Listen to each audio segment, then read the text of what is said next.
ভগবতী বাসুদেবা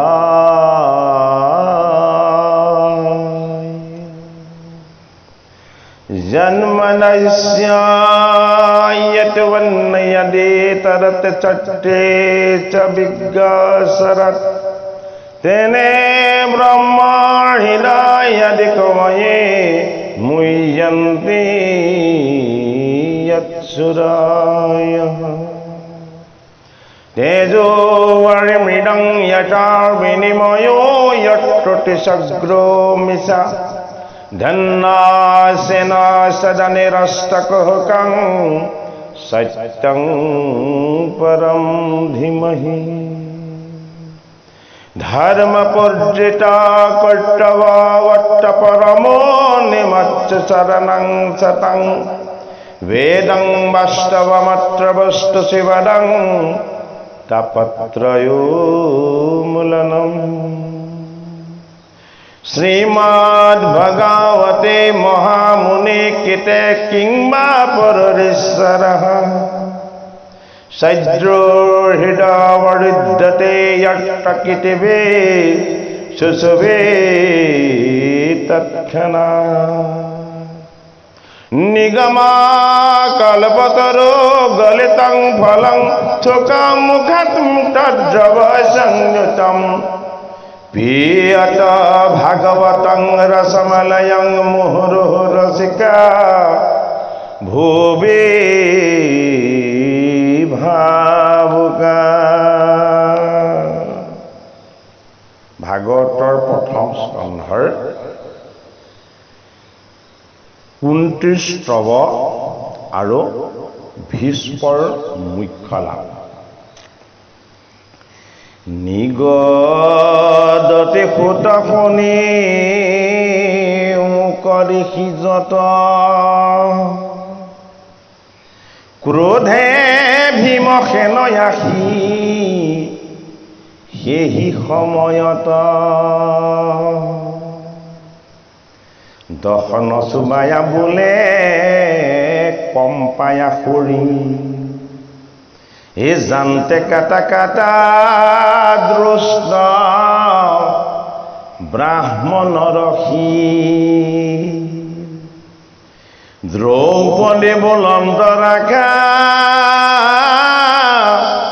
হে রাখায়ান প্রাণ কাটা কাটা বলে ভীমে পাইলা সন্নিধান দ্রৌপদী বুলন্ত রাখা রাখায়ান প্রাণ এ কাটা কাটা বলে ভীমে পাইলে সন্নিধান অ দেখি কৃষ্ণে বেকত দিলা চাৰি হাত এ ভাঙন্ত কণ্ডল দৈৰো এৰা উতপা এ দুদু হাতে দুই কোণী বাৰিলা যদুৰাই বুলিলা বচন পাছে অৰ্জুন কচা দ্ৰৌপদীৰ বচন কি মতে পৰে ৰক্ষা কোন বুদ্ধি ৰাখিবা ভি মৰ ইটো কথা এ বুলিলা কাটিব শিৰ আপুনি পূৰ্ব এ তিনি তত্ত্ব ৰক্ষা বাবে হে পৰে কেনম হে মিলিল সংকট সখী চিন্তি উপায় হে যুধিষ্ঠিৰ ৰাজা ৰবু হে জীৱাই অভিপ্ৰায় এ মনে গুণী ধনঞ্জয় এ পাইলা উপদেশ হে চূড়ামণি সহি টেকা ঢিলা তারকে এই বান্ধ কাটি দেশ ৰদা কিলা ধন কামাৰি এই সাধুৰ বাদ অৰ্জুনক বুলিলা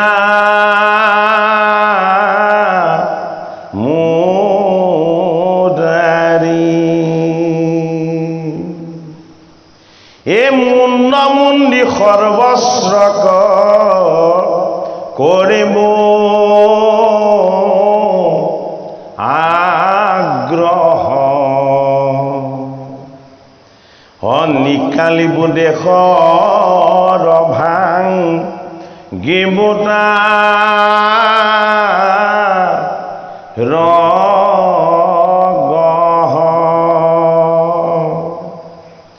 এই অধম দ্বিজৰ বধ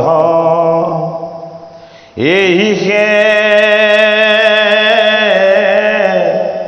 বিহিত এই জানিলা ধৰ্মৰো তত ভয় লকি তাকিত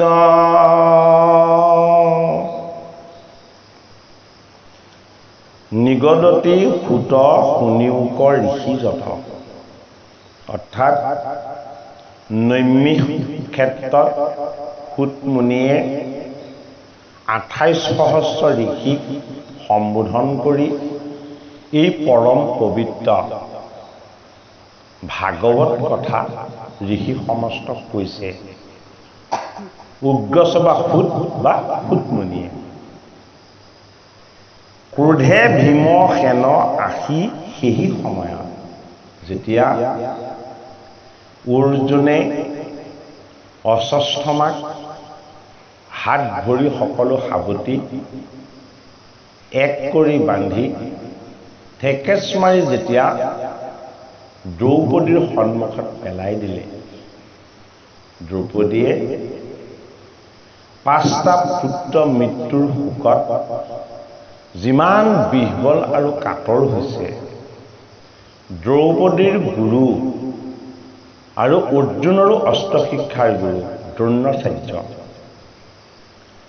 ইতিমধ্যে দ্ৰোণাচাৰ্যক কুৰুক্ষেত্ৰৰ যুদ্ধত ধৃষ্টদ্যুম্নই বধ কৰিছে এতিয়া গৌতমী মাতাৰ একমাত্ৰ পুত্ৰটোৱেই বাচি আছে যিটো পুত্ৰৰ মৃত্যু হৈছে বুলি শুনি দ্ৰোণাচাৰ্যই দেহ ত্যাগ কৰিব বিচাৰিছিল আৰু তেওঁ দেহ ত্যাগ কৰিম বুলি ধ্যানত বহোতেই ধৃষ্টদ্যুম্নই তেওঁক শিৰচ্ছেদ কৰিছিল সেই প্ৰাণৰ পুত্ৰটোক 5টা পুত্ৰ বধৰ প্ৰতিশোধ ৰূপেৰে অৰ্জুনে যেতিয়া হাত ভৰি বান্ধি একেলগ কৰি দ্ৰৌপদীৰ সন্মুখত পেলাই দিলে তেতিয়া এগৰাকী মমতাময়ী মাতৃৰ হৃদয়ত যি জীৱ প্ৰেম গুৰু ভক্তি আৰু ঈশ্বৰ কৃষ্ণৰ ক্ষমাৰ গুণৰ যি প্ৰকাশ এই সমস্তখিনি দ্ৰৌপদী মাতাই প্ৰকাশ কৰিলে তেওঁ কৈছে যে 5টা পুত্ৰৰ মৃত্যুৰ শোকে মোৰ হৃদয়খন তেনেই ধানমান কৰিছে কিন্তু গুৰুমাতা গৌতমীৰ একমাত্ৰ প্ৰাণৰ পুত্ৰটিক এনে দুৰৱস্থা কৰাৰ দৃশ্য চাবলৈ মই জীয়াই থকাতকে মোৰ মৃত্যুই কাম্য আছিলে এনে কৰুণ দৃশ্য মই কিয় দেখিব লগা হ'ল চাব লগা হ'ল মোৰ কাৰণে মোৰ 5জন পুত্ৰ যদিও বিয়োগ হৈছে কিন্তু মোৰ 5জন স্বামী আছে মাতা গৌতমীৰ একমাত্ৰ পুত্ৰ এই অশ্বত্থামাৰ বাহিৰে তেওঁ জীয়াই থকাৰ আশা আকাংক্ষা দ্বিতীয় একো নাই গতিকে তেওঁ গুৰু আৰু গুৰুৰ পুত্ৰ সমান বুলি জ্ঞান কৰি অশ্বত্থামাৰ চৰণ চুই সেৱা কৰিলে আৰু অশ্বত্থামাৰ বান্ধ মুক্ত কৰি দিলে ক'লে যে গুৰুমাতাৰ মনত কষ্ট হোৱা এই অশ্বস্থমাক বধ কৰি মোৰ প্ৰীতি সাধন কৰিব, হে অৰ্জুন, হে মোৰ স্বামী, আপুনি কৰিব নালাগে। এই বুলি কুলত সাধুসন্ত মহন্তসকলে সেই সমাজত থকা সকলোৱেই দ্ৰৌপদীক সাধুবাদ কৰি ধন্য ধন্য কৰি তেওঁক কি কৰিলে? অনুপ্ৰাণিত কৰিলে। দ্ৰোণীক বাণ খুলি দি প্ৰাণদান দিয়াৰ যেতিয়া কথা দেখিলে, ভীম দাঁত কামুৰি কামুৰি ক্ৰোধত প্ৰতিশোধ পৰায়ণ হৈ দ্ৰৌপদীক আহি ক'লে যে এনে কেতিয়াও হ'বলৈ দিব নোৱাৰি। এই দুষ্ট দ্বিজক কাটা শিৰচ্ছেদ কৰা, ইয়াৰ প্ৰাণ ৰক্ষা কৰিলে ভুল হ'ব। আৰু ভীমৰ হাতত দ্ৰৌপদী মাতাই ধৰি কৈছে যে হে স্বামী, আপুনি মোৰ প্ৰাৰ্থনা শুনক। গুৰুমাতাৰ একমাত্ৰ পুত্ৰ এই দ্ৰোণাচাৰ্যক আপুনি বধ কৰিব নোৱাৰিব। তেতিয়া দ্ৰোণাচাৰ্য নহয়, দ্ৰোণীক, অশ্বস্থমাক আপুনি কোনো কাৰণতে বধ কৰিব নোৱাৰিব। এই বুলি ভীম আৰু দ্ৰৌপদী, ভাৰ্যা আৰু স্বামীৰ কি হ'ল? ঠেলা ঠেলি লাগিছে। ভীমে কৈছে ইয়াক কাটিমেই, আৰু দ্ৰৌপদীয়ে কৈছে কোনো কাৰণতে ইয়াক অনিষ্ট কৰিবলৈ দিব নোৱাৰো। এই দৃশ্য চাই আছে জগতৰ নায়ক, যদুকুলৰ মণি, দৈৱকী নন্দন কৃষ্ণই ভকতৰ মাজত সদায় সম্প্ৰীতি, একতা আৰু তেওঁলোকৰ মনৰ মাজত থকা যি ভেদভাৱ, এই ভেদভাৱবিলাক তেওঁ সদায় দূৰ কৰি দিব বিচাৰে। দুই ভুজত থকা কৃষ্ণ দ্ৰৌপদী আৰু ভীমৰ ঠেলা হেঁচা যেতিয়া দেখিলে, তেওঁ লগে লগেই ঈশ্বৰ ৰূপলৈ, চতুৰ্ভুজ ৰূপলৈ আহি গ'ল। যে মোৰ এই চতুৰ্ভুজ ৰূপ যদি এই ভকত দুইজনে যদি কেনেবাকৈ প্ৰত্যক্ষ কৰে, মই থকাত এনেদৰে ইজনে সিজনক ঠেলা ঠেলি কৰিব নালাগে, এই অনুভৱ তেওঁলোকৰ হৃদয়লৈ আহিব। আৰু তেতিয়া বাসুদেৱ কৃষ্ণই চতুৰ্ভুজ ৰূপেৰে দুখন হাতেৰে দ্ৰৌপদীক, দুখন হাতেৰে ভীমসেনক দুইজনকে আঁতৰাই ক'লে যে তোমালোকৰ পিতৃৰ দৰে পূজনীয় ইয়াত ধৰ্মৰাজ যুধিষ্ঠিৰ আছে, তোমালোকৰ পিতৃসম পূজনীয় তেওঁ, সেইজন ধৰ্মক তোমালোকে অৱজ্ঞা কৰি তোমালোকে কিয় ঠেলা হেঁচা কৰিছা? ধৰ্মই যি মতামত আগবঢ়াব তোমালোকে সেই বাক্য শুনা, আৰু ময়ো তাকে শুনিবৰ কাৰণে অপেক্ষা কৰি আছো। তেতিয়া অৰ্জুনে ধৰ্মৰাজৰ কথা চিন্তা কৰিলে, আৰু চিন্তা কৰি পেলাই বাসুদেৱ কৃষ্ণক জনালে যে হে বাসুদেৱ, হে কৃষ্ণ, এই দুষ্ট দ্বিজক বধ কৰিলেই জানো সমস্যা সমাধান হ'ব? এই দুষ্ট দ্বিজই ভয়ংকৰ ক্ৰোধ আৰু প্ৰতিশোধৰ তাৰণাত যি এনেকুৱা ধৰণৰ অকাৰ্য কৰিছিল, ইয়াৰ মূল কাৰণ আছিল ইয়াৰ মস্তিষ্কত থকা প্ৰতিশোধ পৰায়ণ, হিংসা, দেশ আৰু বিদ্বেষ ভাৱবিলাক। এই ভাৱৰ বীজটো যদি কেনেবাকৈ নাইকিয়া কৰি দিব পৰা যায়, তেতিয়াহে ইয়াৰ আচল শাস্তি হ'ব। এই বুলি দ্ৰোণাচাৰ্যৰ অগ্ৰভাগৰ চুলিখিনি মুণ্ডন কৰি দিয়া হ'ল। কোনে কৰিলে? অৰ্জুনে কৰিলে। যে তুমি যি পাপ কৰিছিলা, এই পাপৰ প্ৰায়শ্চিত্ত তোমাৰ চুলিৰ অগ্ৰভাগ ছেদন কৰি দিয়া হ'ল। আৰু যিটো মণিক লৈ তুমি গৌৰৱ কৰি, তোমাক কোনেও তুমি তোমাৰ সমান শাস্ত্ৰজ্ঞ এই জগতত কোনো নাই বুলি, তুমি যিটো কৰা সেইটো অধৰ্ম নহয় বুলি এই জগতত তুমি যিটো প্ৰচাৰ কৰিব বিচাৰিছা, তোমাৰ এই দুষ্ট ভাৱনাযুক্ত বেয়া শিক্ষাৰ এই শিৰোমণিটোৱে মই আজি উঠাই ইয়াক ছেদন কৰি দিম। এই বুলি আমাৰ মনত থকা আসক্তি, আমাৰ মনত থকা প্ৰতিশোধ, আমাৰ মনত থকা বিদ্বেষ, আমাৰ মনত থকা ঘৃণা, আমাৰ মনত থকা ঈশ্বৰ বিমুখ যি চিন্তন, এই চিন্তনবিলাকৰ নামেই হ'ল অশ্বস্থমাৰ শিৰত থকা শিৰোমণি।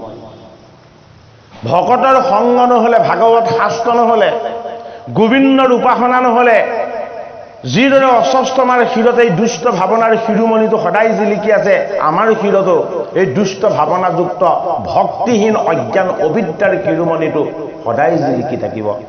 অৰ্জুন ভগৱান কৃষ্ণত শৰণাপন্ন শুদ্ধ জীৱৰ ৰূপ। শুদ্ধ জীৱই সৎকৰ্ম কৰে, তাক প্ৰতিষ্ঠা কৰিবৰ কাৰণেই অস্বস্থমাৰ শিৰোমণিটো ছেদন কৰি দিয়া হ'ল। ভাগৱতৰ প্ৰথম স্কন্ধ। মনুষ্যৰ লগত থকা প্ৰতিশোধ পৰায়ণ ভাৱ, হিংসা ভাৱ, বিদ্বেষ ভাৱ, জেদ ভাৱ, ফল স্বভাৱ, এই বেয়া বস্তুবিলাকক আমাৰ পৰা কিহে আঁতৰ কৰিব? আমাৰ মস্তিষ্কত থকা, স্মৃতিত থকা ঈশ্বৰ শক্তি, ভক্তি ভাৱনা, দয়া, ক্ষমা, প্ৰেম আৰু কৰোণা, এই সমস্ত গুণবিলাকৰ এই প্ৰতীক ৰূপ, ক্ষমাৰ আধাৰ ৰূপ বাসুদেৱ কৃষ্ণ আৰু এই কৃষ্ণৰে একান্ত ভকত কৃষ্ণা, যাৰ নাম হ'ল দ্ৰৌপদী। এইটো কাৰণে দ্ৰৌপদীয়ে গুৰুৰ পুত্ৰ বুলি, গুৰুৰ তুল্য বুলি এই দ্বিজক বধ কৰিব নালাগে। এগৰাকী মাতৃয়ে 5টা পুত্ৰ হেৰুৱাই যিটো সুখ পাইছো, গৌতমীও এগৰাকী মাতৃ, সেইগৰাকী মাতৃয়েও এই পুত্ৰটো যদি হেৰুৱাব লগা হয়, তেওঁ সেই হৃদয়ত একেই সুখেই পাব। মই পোৱা সুখ গুৰুমাতাই কেতিয়াও পাব নেলাগে।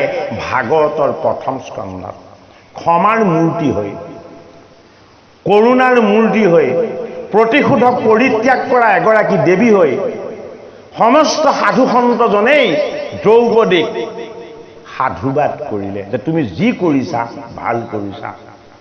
ধৰ্মৰাজেনো কি মত দিব বুলি অৰ্জুনে ধৰ্মবোধৰ ভাৱনাৰে হৃদয়ত বাসুদেৱ কৃষ্ণক উপাসনা কৰিলে আৰু তেওঁ হৃদয় মন্দিৰৰ পৰাই তেওঁ আজ্ঞা পালে যে মোৰ জ্যেষ্ঠ যিজন দাদা ধৰ্মৰাজ, যিজন সদায় ধৰ্মৰ পক্ষত থাকে, অধৰ্ম আৰু অন্যায়ৰ পক্ষত কোনো কাৰণত কেতিয়াও নাযায়, সেইজন ধৰ্মৰাজে দ্ৰোণীৰ শিৰচ্ছেদ কৰিম বুলি মই যি প্ৰতিজ্ঞা কৰিছিলোঁ, এই প্ৰতিজ্ঞা ৰক্ষা কৰাৰ মোক এটা বুদ্ধি দিছে। আৰু বাসুদেৱ কৃষ্ণই মোৰ মনত এটা সদ্ভাৱনা দিছে, বোলে কি ইয়াৰ শিৰোমণি ছেদন আৰু শিৰৰ চুৰিৰ অগ্ৰভাগৰ যদি ছেদন কৰি দিয়া হয়, তেতিয়াহ'লে ইয়াক পাণনাশতকৈ বেছি ডাঙৰ শাস্তি দিয়া হ'ব।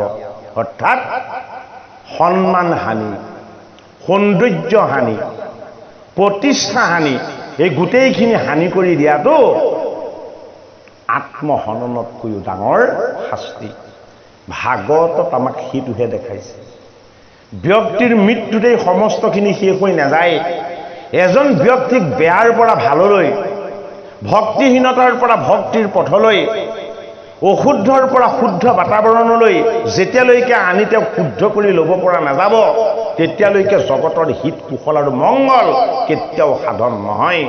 ভাগৱতৰ প্ৰথম স্কন্ধ আমাৰ লগতেই থকা প্ৰতিশোধ পৰায়ণ বেয়া স্বভাৱ, বেয়া চিন্তা, বেয়া ভাৱনা, আনৰ প্ৰতি বিদ্বেষ, এই বস্তুবিলাকক আমি অস্বস্থমাৰ শিৰোমণিটো ছেদন কৰি দিয়াৰ নিচিনাকে হৰিৰ ভক্তি, সাধুৰ সং, দৈৱকী নন্দন কৃষ্ণৰ একান্ত উপাসনা, ভগৱন্তৰ চৰণত কায় বাক্য মন এক কৰি একান্ত শৰণ, ধৰ্মৰাজৰ ধৰ্মবোধ, ঈশ্বৰ কৃষ্ণৰ পবিত্ৰতা, অৰ্জুনৰ ঈশ্বৰ কৃষ্ণত একান্ত শৰণ আৰু মাতা দ্ৰৌপদীৰ তেওঁ গুৰুমাতৃৰ প্ৰতি যি একান্ত ভক্তি, এই ভক্তি কৃষ্ণ ভক্তিতকৈ কোনো গুণে কম নহয়। অৰ্থাৎ ভকতিৰ বিচাৰেহে জীৱক শুদ্ধ কৰিব পাৰে। ভাগৱতৰ প্ৰথম স্কন্ধত আমাক যুধিষ্ঠিৰৰ ৰাজাৰ বুজিবা অভিপ্ৰায়, মিলিল সংকট আহি চিন্তিও উপায়। কাৰ মনত সংকট আহি গ'ল? অৰ্জুনৰ মনত সংকট আহি গ'ল। এফালে মোৰ প্ৰতিজ্ঞা ৰক্ষা হ'ব লাগিব, অন্যফালে ইয়াৰ প্ৰাণ ৰক্ষা হ'ব লাগিব। এই দুইটা কাম কেনেকৈ সম্ভৱ? দুইটা কামেই সম্ভৱ হৈ গ'ল যে শিৰোমণি ছেদ কৰি অগ্ৰভাগ কাটি দিয়া প্ৰাণনাশৰ সমতুল্য, আৰু তাক বধ নকৰাকৈ খেদি দিয়া দ্ৰৌপদীৰ ইচ্ছাৰ পূৰ্তি। দুইটা কাম সম্পন্ন হ'ল। কিয়? এনে ধৰণৰ সংকটৰ সময়ত ভকতক ৰক্ষা কৰিবৰ কাৰণে যদিও ভগৱান কৃষ্ণ তাত বিৰাজমান হৈ আছে সমস্ত সমস্যাৰ সমাধান কৰিবৰ কাৰণে, পাণ্ডৱ পক্ষত আহি দেখা দিয়া সংকটবিলাকক সংকটমুক্ত কৰি দিবৰ কাৰণে সেই সময়ত বাসুদেৱ কৃষ্ণই দ্ৰৌপদী আৰু ভীমৰ আগত চতুৰ্ভুজ ৰূপত প্ৰকট হৈ দিলে। শংখ চক্ৰ গদা পদ্ম, এই চতুৰ্ভুজ ৰূপৰ মহিমা, ভগৱন্ত কৃষ্ণৰ সাক্ষাতৰ যি মহিমা, এই মহিমাক বেকত কৰি সমাধান কৰিব নোৱাৰা এটা ডাঙৰ সমস্যাও ভাগৱতৰ প্ৰথম স্কন্ধত কৃষ্ণৰ কৃপাত যেন সমাধান কৰি দেখুৱালে ঋষি সমস্ত। নৈমিষ ক্ষেত্ৰত উগ্ৰচুবাসুতে এই বিচাৰবোধক জাগ্ৰত কৰি তেওঁলোকক জনাব বিচাৰিছে যে যিজন কৃপাময় হৰিৰ শ্ৰৱণ কীৰ্তনৰ আনন্দৰ পৰা তোমালোক বঞ্চিত হৈছিলা, সেইজন কৃষ্ণই নৰৰ দেহলৈ হৈ আহিও নাৰায়ণ হৈ চতুৰ্ভুজ ৰূপত প্ৰকট হৈ ভকতৰ সমস্ত সমস্যা কেনেদৰে তেওঁ সন্মুখত সমাধান কৰি দেখাইছে, তোমালোকে এবাৰ কি অনুভৱ তোমালোকৰ হৃদয়ত জাগ্ৰত কৰা। এইটো কাৰণে এই পাঠে আমাৰ হৃদয়তো পাপ তাপ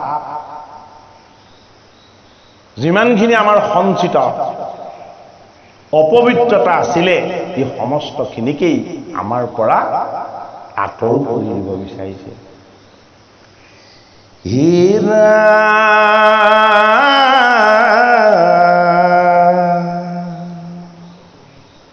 এই সাধু সাধু বুলি প্ৰশংসিল যুধিষ্ঠিৰ, এ সাফলীলাপতি গায়ৰ জুন মহাবীৰ। সাধু সাধু বুলি প্ৰশংসা কৰিলে কাক? যুধিষ্ঠিৰক। কিয় কৰিলে? ধৰ্মই ভাতৃ অৰ্জুনক ধৰ্মবোধ দিছে। ধৰ্মবোধ মানে যিটো বোধক ধাৰণ কৰিলে জীৱৰ কেতিয়াও স্খলন নহয়, যিটো বোধক ধাৰণ কৰিলে জীৱৰ কেতিয়াও পাপ নহয়, যিটো বোধক ধাৰণ কৰিলে ভগৱান কৃষ্ণৰ ধৰ্ম ৰক্ষা হয়। এই বোধটো কাৰ লগত আছে? এই বোধটো আছে ধৰ্মৰাজ যুধিষ্ঠিৰৰ লগত, যিজন যুদ্ধকালীন সংকট বিপদ আপদৰ সময়তো কোনোদিন অস্থিৰ হোৱা নাই, যিজন সদায় স্থিৰ হৈ থাকে। কিয়? তেওঁ সদায় ধৰ্মতত, তেওঁ কেতিয়াও অধৰ্ম আৰু অন্যায়ৰ উপদেশ কাকো নিদিয়ে, অৰ্জুনকো। সেই শুদ্ধ ধৰ্মমত তেওঁ আগবঢ়ালে আৰু সমস্তজনেই ধৰ্মৰাজৰ সেই শুদ্ধ উপদেশৰ কাৰণে সাধু সাধু বুলি ধন্য ধন্য বুলি ধৰ্মৰাজক অনুপ্ৰাণিত কৰিলে।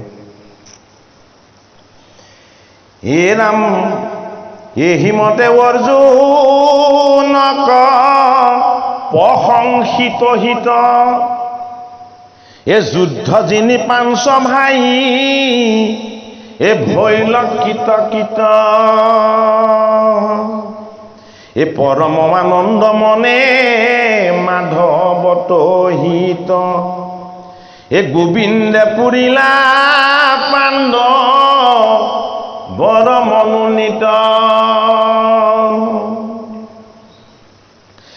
মৃত কৰো কৰি পাছে পিণ্ড জলাঞ্জলি, এ থাকিলা হস্তিনাপুৰে পাঞ্চু মহাবলী।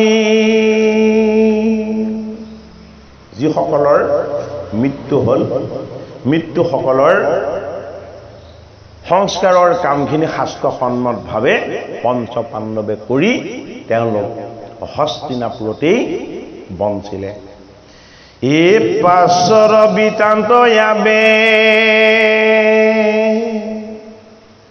শুনা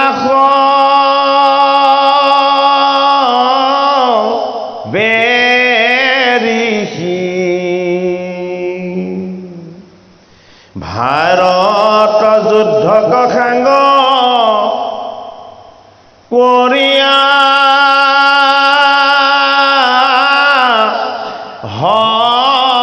হৰিষি। যুদ্ধখনত পাণ্ডৱৰ জয় হ'ল, তাতেই যুদ্ধৰ পৰিণাম শেষ হৈ যোৱা নাই। ভগৱান কৃষ্ণই তেওঁ পৰম ভকত এই পঞ্চ পাণ্ডৱক তেওঁৰ যেন চৰণৰ ছত্ৰ ছায়াত ইমান নিৰাপদ কৰি ৰাখিব বিচাৰিছে যে ইমানখিনি কৌৰৱ বধ হ'ল, ইমান মহিলা বিধৱা হ'ল, বহুত মাতৃ পুত্ৰ হাৰা হ'ল, তেওঁলোকৰ বংশৰে মাতা গান্ধাৰীৰ 61 পুত্ৰ মৃত্যু হ'ল। যদি কেনেবাকে পঞ্চ পাণ্ডৱে এই 100টা পুত্ৰক বধ কৰিলে বুলি যদিহে গান্ধাৰীয়ে পঞ্চ পাণ্ডৱক অভিসম্পাত দিয়ে, কৃষ্ণৰ ভকতৰ কিমান ডাঙৰ সংকট আহি যাব। এই কথা চিন্তা কৰিয়েই যুদ্ধৰ শেষ হ'ল, পৰিণামৰ কিন্তু সমাপ্তি নোহোৱালৈকে বাসুদেৱ কৃষ্ণই কেতিয়াও তেওঁ কাৰ্য শেষ হ'ল বুলি তেওঁ ঘোষণা নকৰে। পঞ্চ পাণ্ডৱক সমস্তজনক লগত লৈ ধৃতৰাষ্ট্ৰ আৰু গান্ধাৰীৰ ওচৰ পালেগৈ। ধৰ্মৰাজ যুধিষ্ঠিৰে গৈ এই ধৃতৰাষ্ট্ৰ আৰু গান্ধাৰীৰ চৰণ চুই সেৱা কৰিছে যে আমি আপোনাৰ খবৰেই পুত্ৰ, আমি জীয়াই থকা অৱস্থাত আপোনালোকৰ একো কম অনুভৱ নহয়। আৰু হে পিতৃ ধৃতৰাষ্ট্ৰ, যুদ্ধত জয় হোৱাৰ বাবে যদিও মোক এতিয়া কৃষ্ণই এই ৰাজ্যৰ ৰজা হ'বলৈ কৈছে, যদিহে আপোনাৰ আজ্ঞা নহয়, যদিহে মোৰ গান্ধাৰী মাতাৰ আশীৰ্বাদ নহয়, তেতিয়াহ'লে মই এই ৰাজমুকুট পৰিধান নকৰোঁ। বিচাৰটো চাওক, 100টা পুত্ৰ মৰি 100খন চিতা বুকুত জ্বলি থকা এগৰাকী মাতৃক ধৰ্মৰাজ যুধিষ্ঠিৰৰ ধৰ্মচেতনাৰ জাগ্ৰত ৰূপটোক প্ৰকট কৰি দেখুৱাবৰ কাৰণে কি কৰা হ'ল? ধৃতৰাষ্ট্ৰই গোটেই জীৱনটো পাণ্ডৱক হিংসা কৰিলে, গান্ধাৰীয়ে পাণ্ডৱক হিংসা কৰা দেখি থাকিলে, অথচ নেদেখাৰ ভাও ধৰি থাকিলে। ইমানখিনি হৈ যোৱাৰ পাছতো পঞ্চ পাণ্ডৱৰ মনত গান্ধাৰীৰ প্ৰতি মাতৃৰ মমতা, ধৃতৰাষ্ট্ৰৰ প্ৰতি পিতৃ গুৰুৰূপৰ যি ভক্তি, এই ভক্তি ভাবি সদায় থাকি গ'ল। বাসুদেৱ কৃষ্ণই ধৰ্মপুত্ৰক মুকুটটো এই বংশৰ আটাইতকৈ বয়োজ্যেষ্ঠ পিতৃস্বৰূপ গুৰু ধৃতৰাষ্ট্ৰই পিন্ধাব লাগিব বুলি যেতিয়াই কৃষ্ণই ঘোষণা কৰিলে, তেতিয়া মাতৃ গান্ধাৰীয়ে কপি কপি কপি কপি বাসুদেৱ কৃষ্ণৰ ফালে আঙুলি টোৱাই তেওঁ বাক্য ৰাখিবলৈ ল'লে। হে কৃষ্ণ, তুমি এই জগতৰ নায়ক, তুমি এই জগতৰ ঈশ্বৰ, তুমি এই ধৰ্মৰ ৰক্ষক, তুমি মোৰ 100টা পুত্ৰৰ হৃদয়ত তুমি কিয় সদায় বেয়া ভাৱ দিছিলা? তুমি এই পঞ্চ পাণ্ডৱৰ হৃদয়ত তুমি কিয় সদায় ভাল ভাৱ দিছিলা? মোৰ 100 পুত্ৰক তুমি কিয় অন্যায় কৰিলা? আনে ক্ষমা কৰিলেও মই তোমাক আজি কেতিয়াও ক্ষমা কৰিব নোৱাৰো। যি অভিশাপ গান্ধাৰী মাতাই পঞ্চ পাণ্ডৱক দিলেহেঁতেন, তোমালোকে মোৰ পুত্ৰৰ দৰে ইয়াতে নিশেষ হৈ যোৱা বুলি অভিসম্পাত দিলেহেঁতেন, সেই অভিসম্পাতৰ ভাগ বাসুদেৱ কৃষ্ণই নিজে শিৰ পাতি লৈ এই পঞ্চ পাণ্ডৱক ৰক্ষা কৰি দিলে। গান্ধাৰী মাতাই নহ'লে অভিশাপ পঞ্চ পাণ্ডৱক দিলেহেঁতেন। শ্যাম সুন্দৰ কৃষ্ণই হাঁহি হাঁহি এই জগতৰ যিমান অভিশাপ আছে সকলো অভিশাপ মোৰ শিৰতেই পৰক বুলি গান্ধাৰী মাতাক ক'লে, এগৰাকী মাতৃৰ আশীৰ্বাদ আৰু এগৰাকী মাতৃৰ অভিশাপ মোৰ কৃষ্ণৰ কাৰণে সমতুল্য। হে মাতৃ, তুমি যি অভিশাপ দিবা মই তোমাৰ আশীৰ্বাদ বুলি মই মোৰ শিৰত ধাৰণ কৰিম। যিহেতু যুদ্ধখনৰ পৰিসমাপ্তি এটা ডাঙৰ সিদ্ধান্তৰ দ্বাৰা হ'ব বিচাৰিছে, 11 ঐক্যহীনী কৌৰৱ আৰু 7 ঐক্যহীনী পাণ্ডৱ, 18 ঐক্যহীনী সেনাই সেই যুদ্ধ ক্ষেত্ৰত নিহত হ'ল। তথাপিতো যুদ্ধৰ ভয়ংকৰ এক পৰিণাম তাৰ পাছতো থাকি গ'ল। বোলে কি, মোৰ যদুকুলত 1,00,000 কোটি যদুকুলৰ প্ৰজা আছে। কৃষ্ণৰ অনন্ত বীৰ্যত জন্ম লোৱা প্ৰত্যেকজন প্ৰজাই কৃষ্ণৰ দৰেই শক্তিমন্ত, ৰামৰ দৰেই শক্তিমন্ত। যুদ্ধ সমাপ্ত হ'ল, মোৰ লীলাৰো অন্ত হ'বৰ হ'ল। এই সকলক যদি মই লগতে সংহাৰ কৰি যাব নোৱাৰো, তেতিয়াহ'লে মোৰ লীলাৰ কেতিয়াও পৰিপূৰ্ণ ৰূপ নল'ব। গতিকে সেই অভিশাপটো ভগৱান কৃষ্ণই তেওঁৰ জীৱনৰ বৰ ৰূপত ল'লে যে কোনো অস্ত্ৰ শক্তিৰ আৰু এতিয়া প্ৰয়োজন নাই, মাতৃ গান্ধাৰীৰ বাক্য শক্তিৰ দ্বাৰাই মোৰ গোটেই কুলটো ধ্বংস হ'ব। যিদৰে তুমি থকা স্বত্বেও এই হস্তিনাপুৰত কৌৰৱসকলৰ 100 পুত্ৰৰ মৃত্যু হ'ল, মই তোমাক আজি অভিসম্পাত দিছোঁ, তুমি থকা স্বত্বেও গোটেই যদুকুলটো ধ্বংস হ'ব তোমাৰ সন্মুখত। গতিকে কৃষ্ণৰ ইচ্ছা, যিসকলক যদুকুলৰ প্ৰজা কৰি তেওঁ আনিছিলে সেই সকলক অস্ত্ৰৰ শক্তিৰে নহয়, বাৰুণী খুৰা আৰু গান্ধাৰীৰ বাক্য শক্তি আৰু লগতে ঋষিৰ অভিসম্পাত, এই সমস্তখিনি বস্তুক এক কৰি বাসুদেৱ কৃষ্ণই সংহাৰ চলালে আৰু কি ভূমিভাৰ হৰণৰ দায়িত্ব তেওঁ পালন কৰিলে। সেইটো কাৰণেই সেইজন কৃষ্ণতেই আমাৰ একান্ত শৰণ হ'ব লাগে। সেইজন কৃষ্ণতে আমি একমাত্ৰ ভক্তি কৰিব লাগে, যিজন কৃষ্ণৰ গুণ যশ আৰু লীলাৰ দ্বাৰা এই ভাৰত ভূমি পবিত্ৰ হ'ল, পাণ্ডৱসকল পুণ্যৰ গৰাকী হ'ল, আৰু মাতৃ গান্ধাৰীৰ হৃদয়ত জ্বলি থকা জুইকুৰা, ধৃতৰাষ্ট্ৰৰ মনৰ ভিতৰত পুহি ৰখা প্ৰতিশোধৰ ভাৱো এই কৃষ্ণক অভিসম্পাদ দিয়াৰ লগে লগেই তেওঁলোকৰ হৃদয়ৰ পৰা আঁতৰ হৈ গ'ল। বোলে কিয়? সমস্তজনৰ হৃদয় ময়েই শুদ্ধ কৰিব পাৰোঁ। যদি মোক স্তুতি কৰে হৃদয় শুদ্ধ হ'ব, যদি মোক যদি গালি পাৰে তেওঁ হৃদয় শুদ্ধ হ'ব, আৰু মোক যদি কেনেবাকে অভিসম্পাতো দিয়ে তেতিয়াহ'লে মোৰ পৰা সদায় পুণ্যৰ ভাগেই পাব। ভগৱান কৃষ্ণৰ ভক্তিৰ মহিমা, কৃষ্ণৰ স্মৰণ মানেই পুণ্যৰ ভাগ।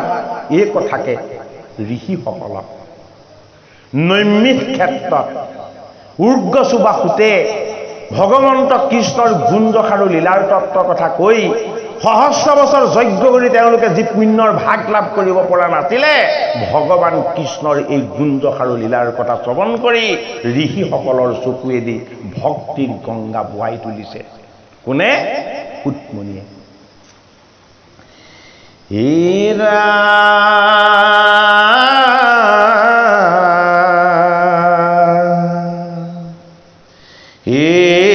দ্ৰৌপদী সুভদ্ৰা কুন্তী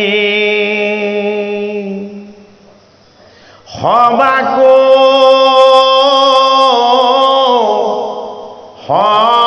সম্বোধি এ চৰিলা ৰথত ভীম অৰ্জুন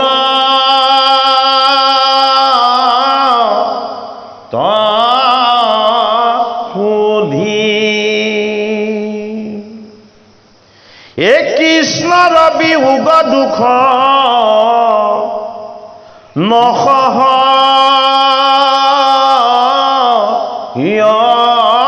মনে, এ পাঞ্চু ভাই সংগে জান্ত সজল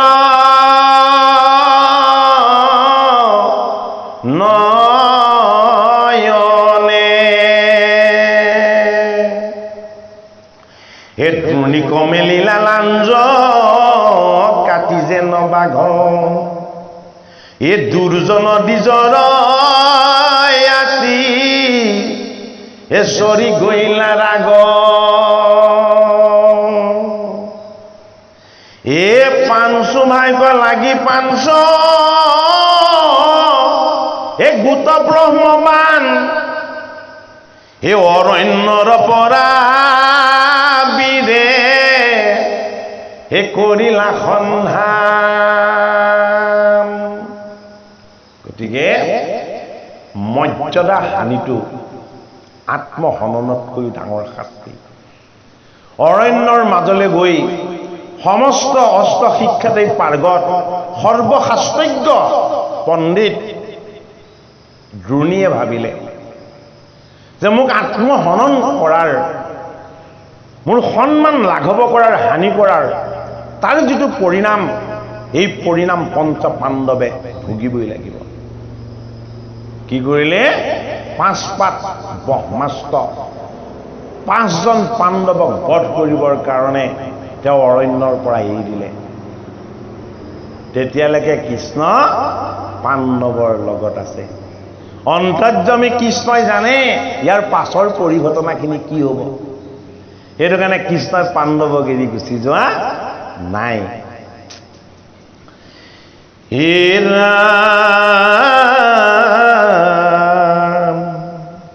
হে উত্তৰাৰ গৰ্ভে আছে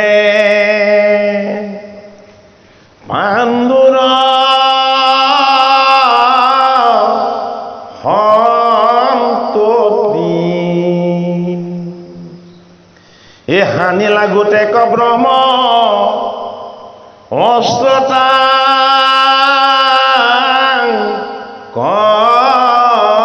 প্ৰতি,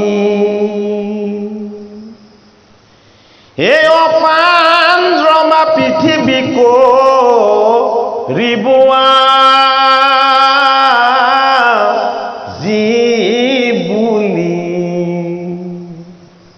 হে আকস্মিকে পাঞ্চ ভাই দেখো মা হাত তুলি অগ্নি সমলোহা পাঞ্চ এ গোটা খেদি আখে এ ধরিলন্ত ধনুর বান পাঞ্চ মহাত্রাসে এ দেখি খেপিলন্ত চক্র এ কৃষ্ণে আতি রাগি এ ভস্ম ভৈল বমাস্ত্র করতে লাগি কৃষ্ণই লওঁতে অভিশাপ ললে কাৰ পৰা গান্ধাৰী মাতাৰ পৰা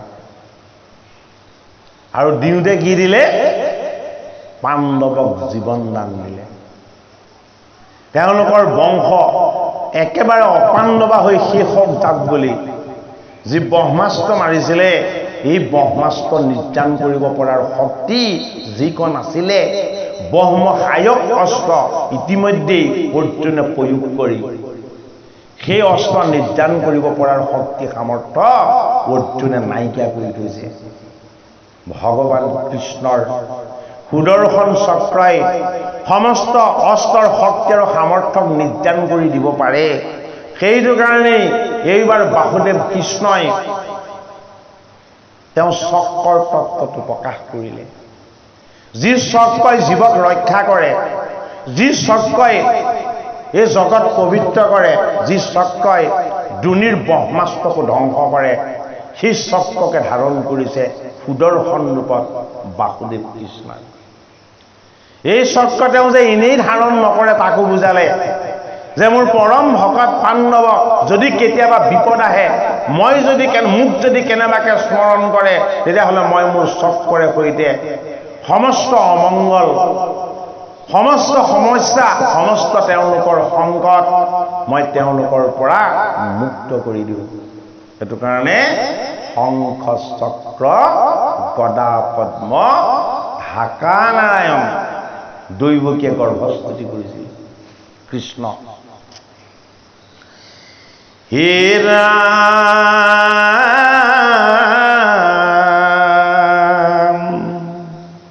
হে উত্তৰা দেখন্ত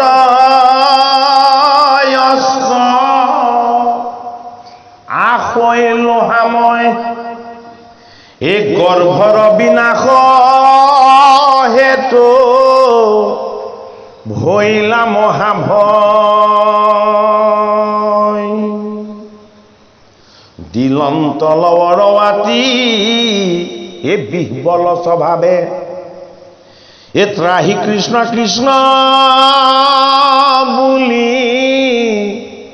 এ পৰিলন্ত পাৱে লোহাময় ব্ৰহ্মাস্ত্ৰ উত্তৰাৰ ফালেও আহিলে দেহ উত্তাপত দহন হ'বলৈ হ'লে মৃত্যুতুল্য কষ্ট অনুভৱ হ'বলৈ ল'লে আৰু তেওঁ বিহ্বল হৈ কাতৰ হৈ আহি কি কৰিলে ভগৱান কৃষ্ণৰ চৰণ স্পৰ্শ কৰি কৃষ্ণক অনন্যভাৱে স্তুতি কৰিবলৈ লাগিলে এ ৰাম এ খেদিয়া কিবা গোটমুখ প্ৰতি এ কৰা পৰিত্ৰাণ বন্ধু এ মাধৱ সম্প্ৰতি এ হেৰাশি পাইলা মোক দুৰন্ত মৰণে এ অভয় চৰণ পায়া এ পখিলো শৰণে এ অগতিৰ গতি বাপ এ কৰা পৰিত্ৰাণ এ তুমি বিনে ৰাখন টানে দেখো নাথৱান গদাধৰ বিপুৰৰ ধনুৰ্ধৰ অৰ্জুন অস্ত্ৰ শিক্ষা সহদেৱ হয়নে নকুল ধনু শিক্ষাত এই সমস্তখিনি তেওঁলোকৰ পাণ্ডৱ থাকোঁতেও এইবাৰ উতৰাই গৈ ক'ত আশ্ৰয় ল'লে? ভগৱান কৃষ্ণৰ চৰণ। যে এই মৃত্যুতুল্য সংকটৰ সময়ত যদি বাসুদেৱ কৃষ্ণই ৰক্ষা নকৰে তেতিয়াহ'লে কোনো ৰক্ষা কৰোণা নাই। হে ৰাম নাহি চিন্তা মৰুময়ী শিখৰে ফুটি এ কৰিও ৰক্ষা মাত্ৰ হে মোৰ গৰ্ভগুটি। এই অষ্টই মোক এটা মৃত্যু দিব, মোকেই নহয় মোৰ গৰ্ভত থকা মোৰ এই সন্তানটোকো মৃত্যু দিব। হে বাসুদেৱ, হে কৃষ্ণ, মোকতো ৰক্ষা কৰাই, মোৰ গৰ্ভকো ৰক্ষা কৰা তুমি।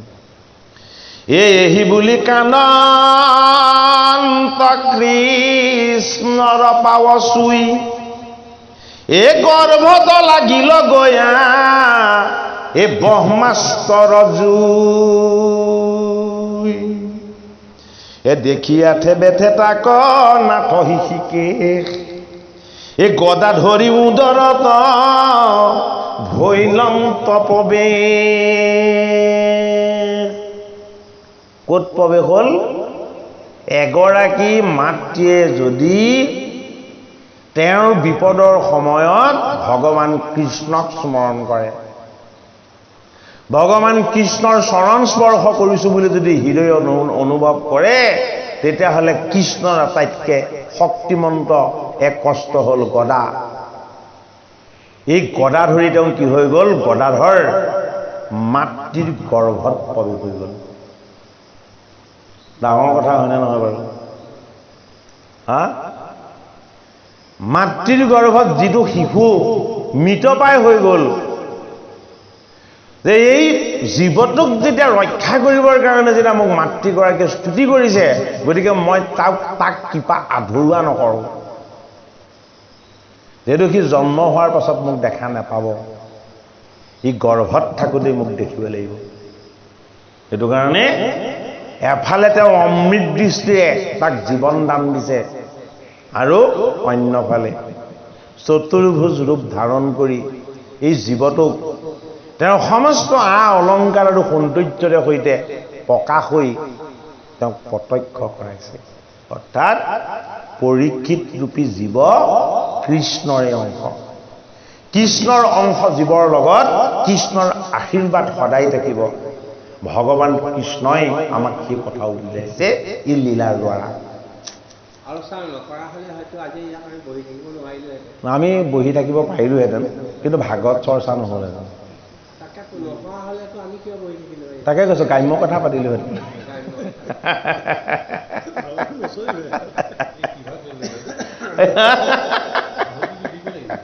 আহুতি দি থাকিব লাগিলে এটা যজ্ঞ কৰি। তাকে এই ভাঙিলন্ত ব্ৰহ্মাষ্টক হে গদায়ে কোবাই অজিয়াই লন্ত শিশু কয়ম মৃত দৃষ্টি চাই। গদাৰে কোবাই ব্ৰহ্মাষ্টক নিশেষ কৰি দিলে, আৰু ব্ৰহ্মাষ্টৰ প্ৰহাৰত মৃত্যু হোৱা এই পৰীক্ষিত নামৰ জীৱটোলৈ জগতৰ হৰি দৈৱকী নন্দন কৃষ্ণই, যাৰ কমল নেত্ৰ, যাৰ ৰূপ পদ্ম সদৃশ, যিজনক সংসাৰৰ জগতৰ একো মায়া মোহ একো স্পৰ্শ কৰিব নোৱাৰে, এই পদ্মসম পবিত্ৰ কৃষ্ণ,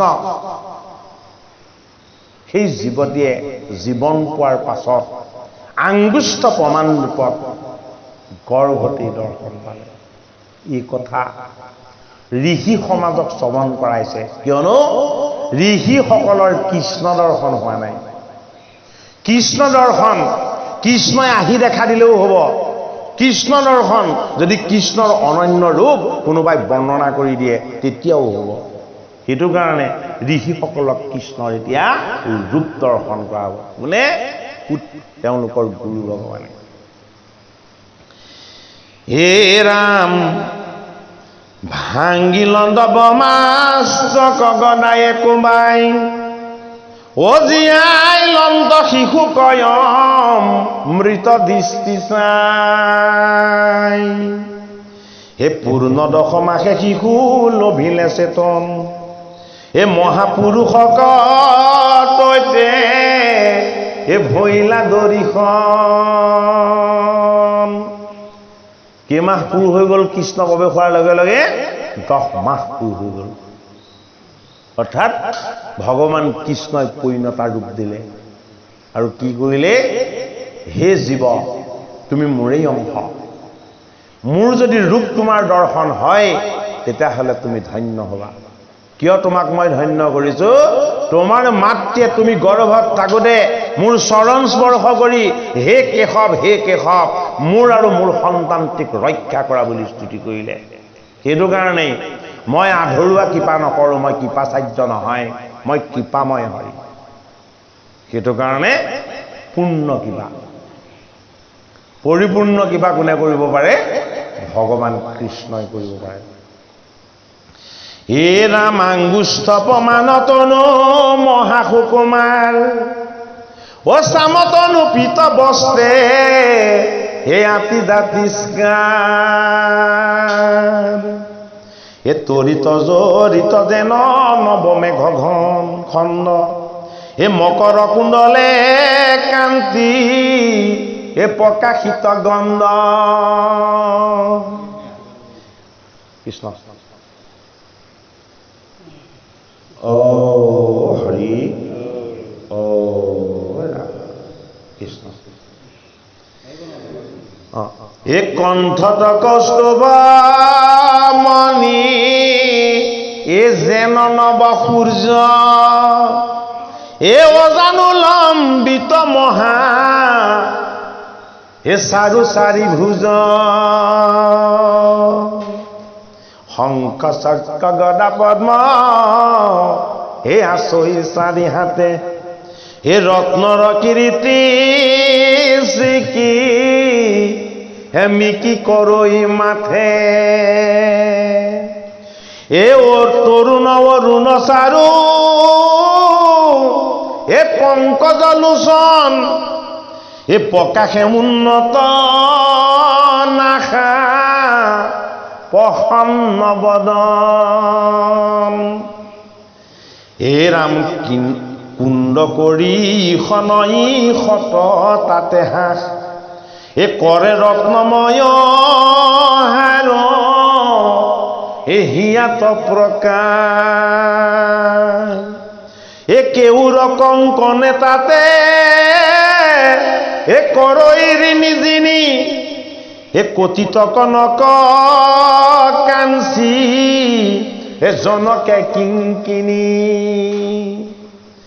এ লোটে পাত ভুনি পিত পাৱত প্ৰভুৰ এ চৰণ পংকজে ৰঞ্জে হে ৰত্নৰ নুপুৰ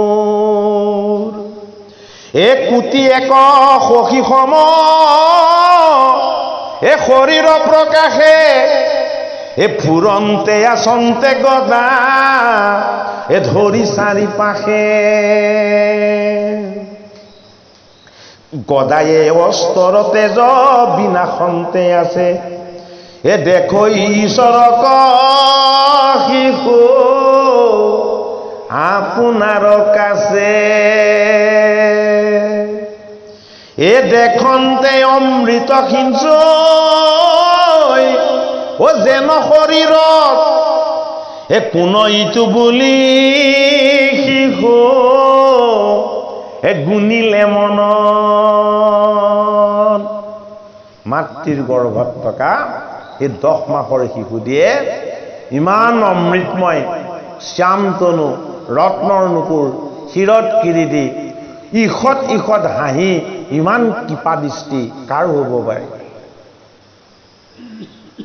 হাতত গদা ধৰি তেওঁক ৰক্ষা কৰি তেওঁৰ মহিমা প্ৰকট কৰা এইগৰাকী মাতৃ উত্তৰা কিমান ভাগ্যৱান যিগৰাকীয়ে এটি সন্তানৰ লগতে ভগৱান কৃষ্ণকো গৰ্ভত প্ৰকাশ কৰি দিব পাৰিছে গতিকে এগৰাকী মাতৃৰ বাহিৰে বেলেগে কৃষ্ণৰ সত্তাক গৰ্ভত প্ৰৱেশ কৰাই দিয়াৰ কতো নজিৰ কোনো শাস্ত্ৰত নাই একমাত্ৰ ভাগৱত যি শাস্ত্ৰত উত্তৰাৰ দৰে এগৰাকী ভক্তিপৰায়ণ নাৰীয়ে বাহিৰত চতুৰ্ভুজ ৰূপত প্ৰকট হৈ থকা কৃষ্ণক গৰ্ভস্থিত সন্তানটোক চৈতন্য কৰি অমৃত দৃষ্টিৰে চাই তাক জীৱন দান কৰাৰ পাছত কৃষ্ণৰ অনন্য ৰূপ সেই সন্তানটোক প্ৰত্যক্ষ কৰাই দিয়াৰ যিটো ডাঙৰ কৃপা, এই কৃপা পাণ্ডৱৰ বংশতে সম্ভৱ হৈছে।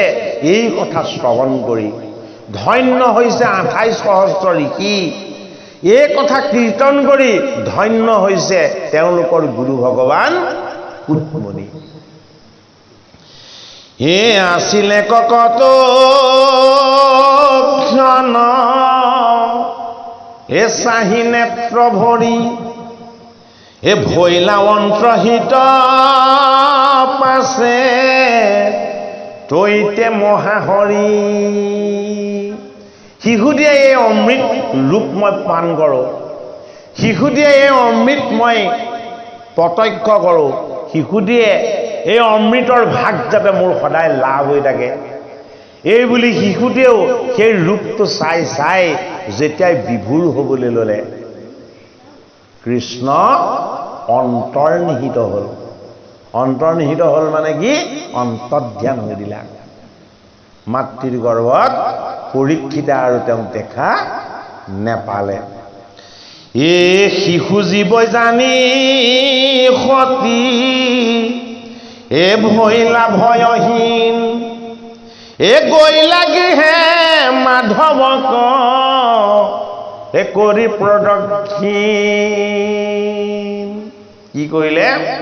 উত্তৰাই যেতিয়া গৰ্ভত কম্পন অনুভৱ কৰিলে, শিশুটিৰ চৈতন্য অৱস্থাৰ যেতিয়া তেওঁ হৃদয়ত গম পালে, তেতিয়া উত্তৰাৰ দেহৰ উত্তাপ দূৰ হ'ল, মনৰ ভয় আৰু শংকা আঁতৰ হ'ল। তেওঁ শংকামুক্ত আৰু সুদৃঢ় হৈ ভগৱান কৃষ্ণৰ চাৰিওফালে কৃষ্ণ কৃষ্ণ কৃষ্ণ কৃষ্ণ ধ্বনিৰে তেওঁক প্ৰদক্ষিণ কৰিলে। যিদৰে কৃষ্ণই চাৰিওফালে গৰ্ভত প্ৰদক্ষিণ কৰি পৰীক্ষিতক দৰ্শন দিছিলে, ঠিক সেইদৰে বাহিৰত সেই বাসুদেৱ কৃষ্ণক উত্তৰায়ো প্ৰদক্ষিণ কৰি কৃষ্ণৰ চৰণৰ আশীৰ্বাদ ল'লে। এ চলিবাক শান্ত কৃষ্ণ কুন্তিহে নজানি এ হলুতক মুখে দুখে হে বুলি লন্ত বাণী। হে কৃষ্ণ কৃষ্ণ বাপ কৰো প্ৰণিপাত, পৰম ঈশ্বৰ তুমি এ জানিলো সাক্ষাৎ। এ দৈৱকী নন্দন নন্দ কুমাৰ গোবিন্দ এ নমো নমো মুকুন্দ ৰণয় ৰবীন্দ। এ নমুনা বিপংকজ গজমালাধাৰ হে নমো নেত্ৰ পংকজ গজ পাৱজাৰ। এ নমো ভকত ৰচিত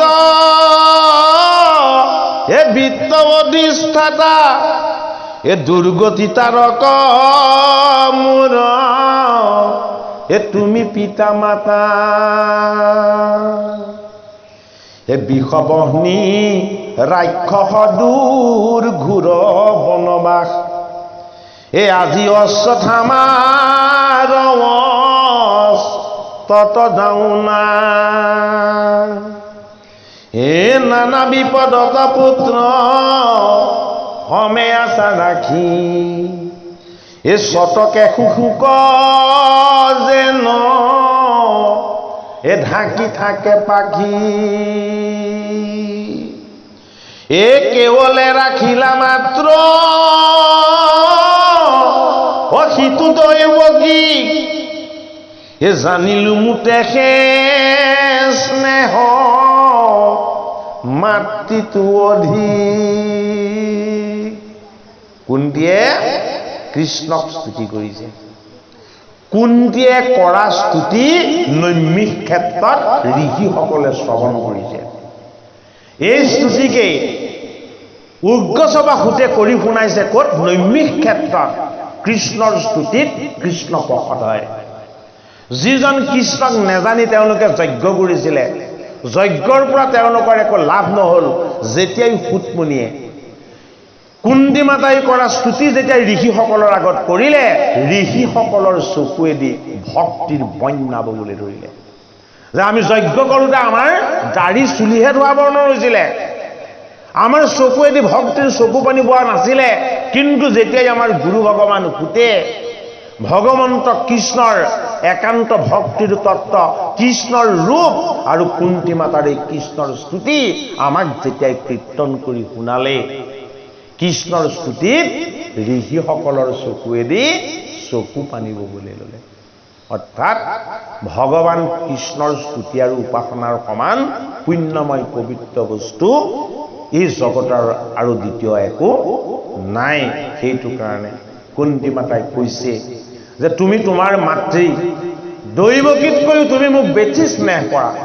যিটো কাৰণত দুৰ্ঘোৰ বনবাসৰ সময়ত তুমি মোৰ লগত আছিলা, জতুগৃহৰ পৰা ৰক্ষা কৰিবৰ সময়ত তুমি আছিলা, ভীমক বিষ লাড়ু পান কৰাই যেতিয়া দুৰ্যোধনহঁতে মৃত্যু দিব বিচাৰিছিলে তেতিয়াও পাতালত বাসুকীৰ দ্বাৰা তুমি অমৃত পান কৰাইছিলা। হে কৃষ্ণ, যিদৰে শতক পক্ষীয়ে তাৰ পাখিৰ তলত তাৰ পোৱালীকেইটাক বজ্ৰপাত, বাৰিষা, বতাহ, ধুমুহা, বৰষুণ ইত্যাদিবিলাকৰ পৰা সৰ্বদা ৰক্ষা কৰে, হে কৃপাময় হৰি, তোমাৰ কৃপা আৰু কৰোণাৰ পাখিৰ তলত তুমি এই পাণ্ডৱ আৰু মোক সমস্তজনকেই তুমি সদায় নিৰাপত্তা দি ৰাখিছা। এয়াই হ'ল ভগৱান কৃষ্ণৰ প্ৰতি কুন্তি মাতাৰ কৃতজ্ঞতাৰ স্তুতি। হে ৰাম, এ কেৱলে ৰাখিলা মাত্ৰ সিটো দৈৱকীক, এ জানিলো মোক এহে স্নেহ মাতৃটো অধিক, এ সেহি আপদ মোহৰয় ভীম, এ তোমাক দেখিবে পাওঁ হে যিটো আপদ। তোমাক মই স্তুতি কৰি প্ৰাৰ্থনা কৰি হে কৃষ্ণ মই তোমাৰ পৰা বৰ ভিক্ষা কৰিছোঁ। কি বৰ? তুমি মোক সদায় আপদ দিবা, বিপদ দিবা আৰু সংকট দিবা। কি বিচাৰিলে? আমি দুখ কষ্টলৈ ভয় কৰোঁ নে নকৰোঁ? কুন্তি মাতাই কৃষ্ণক কৈছে তুমি মোক দুখ দিবা, তুমি মোক কষ্ট দিবা, হয়নে? তুমি মোক সদায় সংকট দিবা। বোলে কিয়? সম্পদত মই তোমাক পাহৰি পেলাম।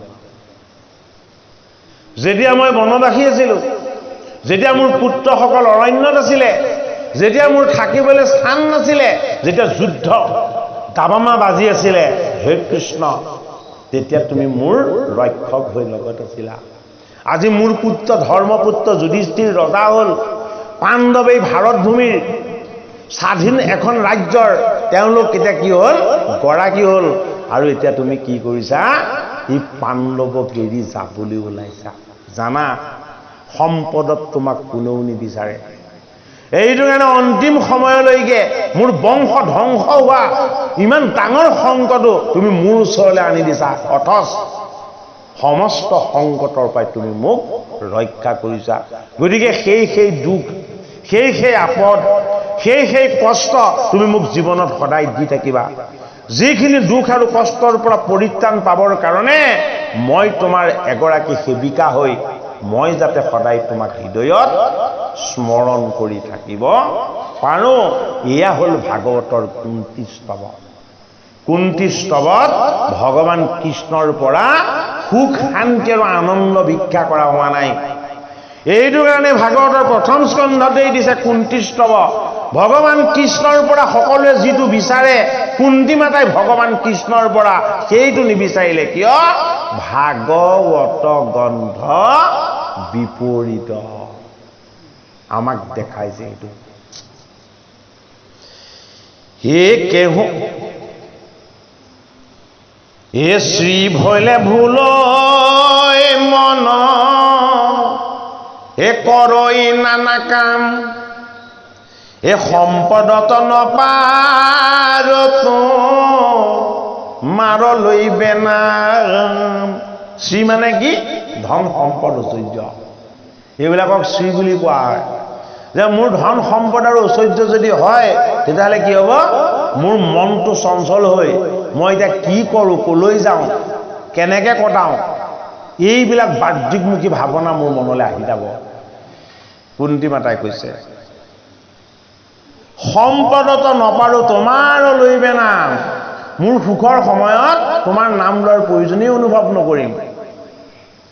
এই জগতৰে আত্মা যন্ত্ৰ জামি মহাহৰি নিজ ৰূপে আছা খাই খাতে অৱতৰি কেহু বোলৈ বংশ বিস্তাৰী বাজাদবৰ কেহু বোলৈ কীৰ্তি বহাই বন্ত পাণ্ডৱৰ। হে কৃষ্ণ, তোমাৰ কথা কোনোৱে কয় তুমি যদুকুলৰ অনন্ত বীৰ্য, যদুকুলৰ প্ৰজাৰ সংখ্যা বৃদ্ধিৰ কাৰণে তুমি জগতৰ গোসাঁই নিজেই আহিলা। আৰু বহুতে কয় বোলে পাণ্ডৱসকল তোমাৰ একান্ত ভকত, এই ভকতসকলৰ যশ গুণ বৃদ্ধি কৰিবৰ কাৰণে তুমি এই জগতলৈ আহিছা। কেহু বোলৈ ভূমি ভাৰ হৰিবা কপতি কৈ নানা হেতু জাৰ যেন লবই মতি। কোনোৱে আকৌ কয় এই জগতৰ অধৰ্মৰ অন্যায়ৰ ভাৰখন তুমি হৰণ কৰি এই জগতৰ ভূমিভাৰ হৰণ কৰিবৰ কাৰণে তুমি আহিছা। গতিকে যাৰ যি মতি তেনেদৰেই বেকুত কৰিছে।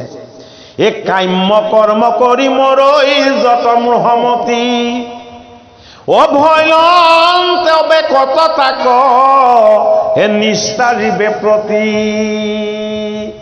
এটা কুন্তী মাতাই কি অভিমত দিছে যে কামনাযুক্ত কৰ্মবিলাক কৰি এই জীৱবিলাক স্বৰ্গ সুখৰ বান্ধোনতে মৰি থাকিব। ঋষিসকলৰ সেয়া হোৱা নাছিলে জানো? স্বৰ্গ সুখ কামনা কৰি কেৱল কাম্য কৰ্ম অৰ্থাৎ যিবিলাক কাম কৰিলে পাৰ্থিৱ লাভ হ'ব, স্বাৰ্থ সিদ্ধি হ'ব, এই কৰ্মবিলাকত যাতে জীৱবিলাক লাগি নাথাকে তাৰ কাৰণেহে হে দৈৱকী নন্দন কৃষ্ণ তুমি নিষ্কাম, তুমি নিৰ্গুণ, তুমি জগতৰ আধাৰ, তুমি জগতৰ স্বামী। জীৱক কাম্য কৰ্মৰ পৰা মুক্ত কৰি তোমাৰ চৰণৰ নিৰ্গুণ ভক্তিত যাতে সকলোকে একাত্ম হৈ তুমি লগাই দিব পাৰা তাৰ উদ্দেশ্যেহে তুমি কৃষ্ণ ৰূপেৰে অৱতাৰ লৈছা। আৰু কুন্তী মাতাৰ বিচাৰটোৱেই হ'ল সৰ্বশ্ৰেষ্ঠ বিচাৰ। এই অনন্ত চৰিত্ৰ কথা কৰিবা প্ৰচাৰ এ শ্ৰৱণ কীৰ্তনে তাৰ এ তৰুক সংসাৰ। তোমাৰ ঈশ্বৰৰ চৰিত্ৰ অনন্ত, অৰ্থাৎ ইয়াৰ কোনো সমাপ্তি নাই। তুমি যি লীলা কৰিলা এই লীলাতেই তুমি সদায় বাস কৰি থাকিবা। তুমি কি লীলা কৰিছা? ধৰ্মৰ ৰক্ষা, অধৰ্মৰ বিনাশ, দুষ্কৃতিক সম্পূৰ্ণ ৰূপেৰেই ধ্বংস। আৰু তুমি জগতত ঈশ্বৰ কৃষ্ণৰ ভক্তিৰ এক সুসংস্কৃতি প্ৰতিষ্ঠা কৰিবলৈ আহিছা। সেইটো কাৰণে তুমিয়েই হলা ভক্তিৰ সুসংস্কৃতিৰ আধাৰ। কোনে কৈছে? কুন্তী মাতাই কৈছে। এই মহাজ্ঞানী গণে বোলৈ হেনসে যুৱতী এ জানো জগতকে দিবা এইবাৰ মুকুতি। মহান মহান মহন্তসকল, জ্ঞানীসকল, আত্মদৰ্শীসকলে হে কৃষ্ণ তোমাৰ কথা কি কয় জানা? তুমি এই কৃষ্ণ অৱতাৰ যে লৈছা গোটেই জগতখনকেই তুমি এবাৰ মুক্ত কৰি দিবা। কিহৰ পৰা? তোমাৰ মায়াৰ পৰা, সংসাৰৰ তাপৰ পৰা, জন্ম মৃত্যুৰ ভয়, জন্ম মৃত্যুৰ পাপ আৰু সঞ্চিত যিমান পাপ আছিলে এই সমস্তবিলাকৰ পৰা জীৱক উদ্ধাৰ কৰি দিবৰ কাৰণে তুমি তোমাৰ গুণ নাম আৰু যশ এই জগতত প্ৰচাৰ হওক বুলিহে তুমি এই অৱতাৰ ধাৰণ কৰিছা।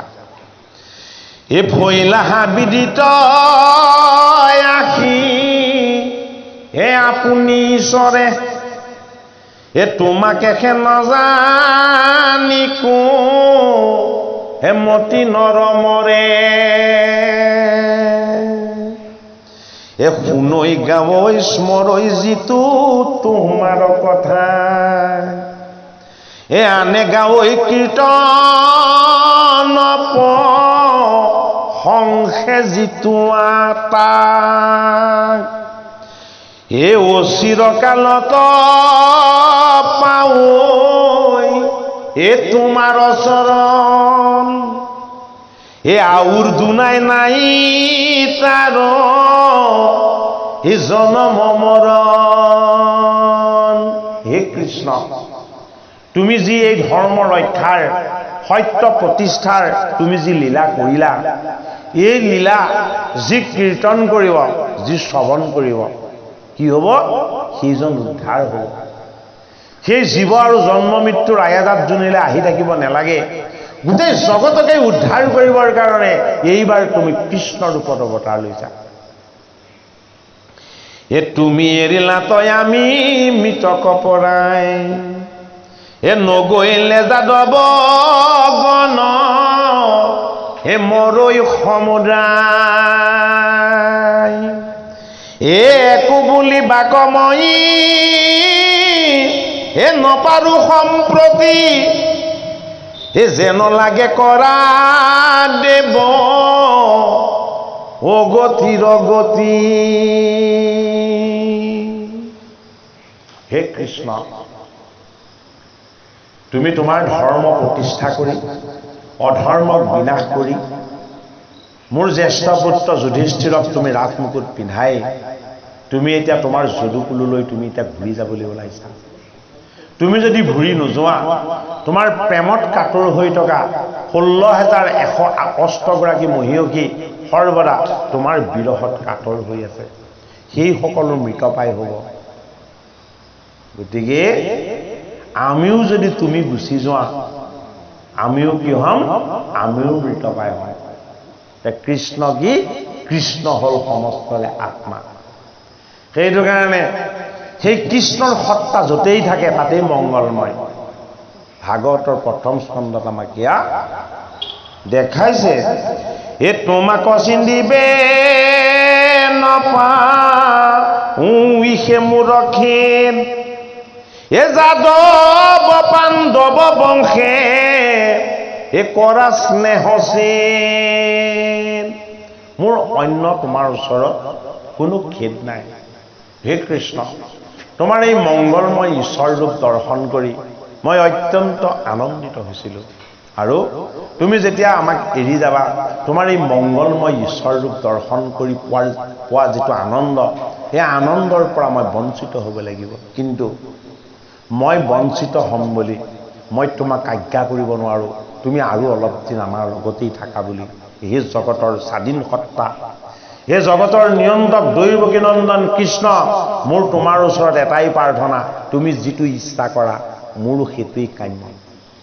অৰ্থাৎ ভকতে নিজৰ ইচ্ছাক ভগৱানৰ ওচৰত বেকত নকৰে, ভকতে ভগৱানৰ ইচ্ছাকে পৰিপূৰ্ণ কৰিবলৈ ভগৱানৰ ওচৰত প্ৰাৰ্থনা কৰে। কুন্তীৰ স্তৱ ভাগৱত শাস্ত্ৰত সমস্ত ভকত বৈষ্ণৱে ভগৱান কৃষ্ণক কেনেদৰে স্তুতি নতি আৰু উপাসনা কৰিব লাগে তাৰ এক অতি সুন্দৰ আৰ্হি। ঋষি সমাজে স্বৰ্গ সুখ কামনা কৰি যজ্ঞ কৰি 1000 বছৰ যজ্ঞ কৰি দাড়ি চুলি চব ধোঁৱা বৰণৰ কৰি দিলে। এই কৃষ্ণ কথাৰ অমৃতময় ঈশ্বৰ কৃষ্ণৰ যি গুঞ্জক আৰু লীলাৰ কথা তেওঁলোকে পান কৰিছে, তেওঁলোকৰ দুই চকুৱেদি ভক্তিৰ প্ৰেমৰ চকুলো বৈছে। অৰ্থাৎ কৃষ্ণৰ স্তুতি নতি আৰু উপাসনাই সমস্ত জীৱৰ হৃদয় স্বচ্ছ আৰু নিৰ্মল কৰে। হে ৰাম, তোমাক চিন্তিবে নপাওঁ এই সে মূৰখে এ যাদৱ পাণ্ডৱ বংশ হে কৰা স্নেহছে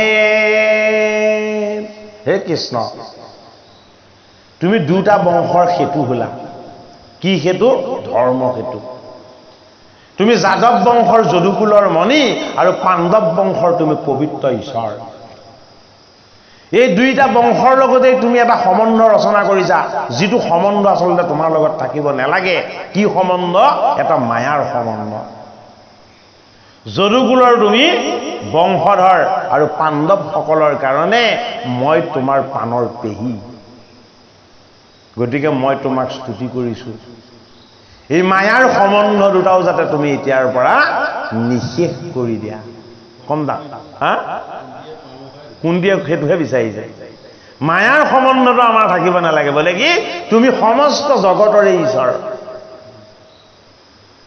তুমি জাতি বৰ্ণ ধৰ্ম নিৰ্বিশেষে তুমি কোনো আপোনপৰ ভেদ আপোনপৰ সম্বন্ধৰ বান্ধনত তুমি নাই তুমি কি তুমি পৰমাত্মা পৰমেশ্বৰ প্ৰত্যেকজনেই তোমাৰ আপোন ই ভাৱনা কুন্তি মাতাই সেই মায়াৰ সম্বন্ধটো ঈশ্বৰ কৃষ্ণক ছেদ কৰি দিবলৈ কৈছে অৰ্থাৎ মই যদি কুন্তি তোমাৰ একান্ত চৰণৰ সেৱক আৰু তুমি যদি কৃষ্ণ মোৰ হৃদয়ৰ একমাত্ৰ ভগৱান ভগৱান আৰু ভকতৰ মাজত কোনো তেজৰ সম্বন্ধ বংশৰ সম্বন্ধ গুণগত সম্বন্ধ যাতে তুমি কেতিয়াও নেদেখুওৱা ভগত আৰু ভগৱানৰ মাজত যেটো সম্বন্ধ সেই সম্বন্ধ কি সেই সম্বন্ধ হল এক বান্ধোন যি বান্ধোন কেতিয়াও কোনোদিন ছেদ হ'ব নোৱাৰে সেইটো কাৰণে কৈছে তুমি মায়াৰ সম্বন্ধটো ছেদ কৰি দিয়া ভকত আৰু ভগৱানৰ মাজত যেটো ছেদ নোহোৱা সম্বন্ধ তুমি সেই সম্বন্ধটো এটা মোক দেখুওৱা এয়াই কুন্তিৰ স্তুতি সেই মতে বিঘ্নি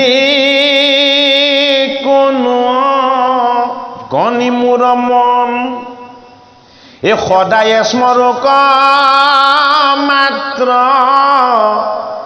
তোমাৰ চৰণ এই মতে কৰন্ত নে কতুতি নতি মনে উপজিল আখি সপে মভকতি